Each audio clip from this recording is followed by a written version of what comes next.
मनोज जरांगे मुंबईमध्ये येण्याआधी लागलेल्या बॅनरमुळे संघर्ष पेटण्याची शक्यता आहे।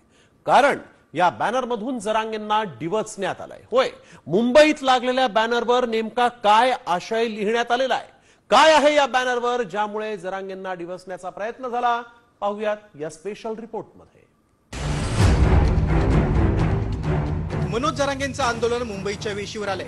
मात्र त्याआधीच मुंबईत मुख्यमंत्री फडणवीसांचा फोटो लावून जरांगेंना डिवचणारी बॅनरबाजी करण्यात आली। हा बॅनर नीट पहा।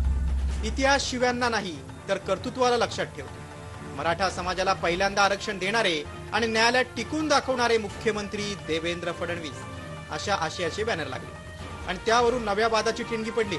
मात्र या वादाची सुरुवात झाली ती मनोज जरांगेंनी देवेंद्र फडणवीस यांच्या आईबद्दल अपशब्द वापरल्यानं।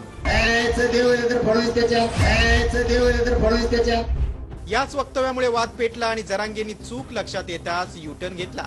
मात्र त्यानंतर मुख्यमंत्री देवेंद्र फडणवीस यांचं जुनं वाक्य पुन्हा चर्चेत आलंय। इतिहास शिव्यांना लक्षात ठेवत नाही, इतिहास कर्तृत्वाला लक्षात ठेवतो। दुसरीकडे याच वाक्याचा धागा पकडत जरांगे मुंबईत पोहोचण्याआधीच प्रवीण दरेकर, प्रसाद लाड, नरेंद्र पाटील आणि निरंजन डावकर यांनी बॅनरबाजी केली। तर जरांगेंच्या आंदोलनाची वेळ चुकली म्हणत निरंजन डावकर यांनी मराठा आरक्षणाचं श्रेय मुख्यमंत्र्यांना दिलंय। कोर्टामध्ये ज्यावेळेस हा निर्णय गेला होता त्याचं टिकवण्याचं कामही माननीय फडणवीस साहेब ज्यावेळेस मुख्यमंत्री होते त्यावेळेस झाला। नंतरच्या काळामध्ये ज्यावेळेस सत्तांतर झालं आणि दुसरे मुख्यमंत्री होते त्यावेळेस ते टिकवता आलं नाही।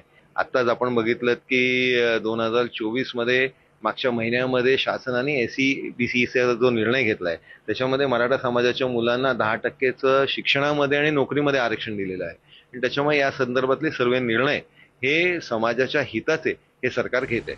मनोज जरांगेंची रॅली मुंबईत येत असतानाच बॅनरबाजीतून जरांगेंना डिवचण्यात आले। त्यामुळे याच बॅनरबाजीमुळे वाद आणखी चिघळण्याची शक्यता आहे।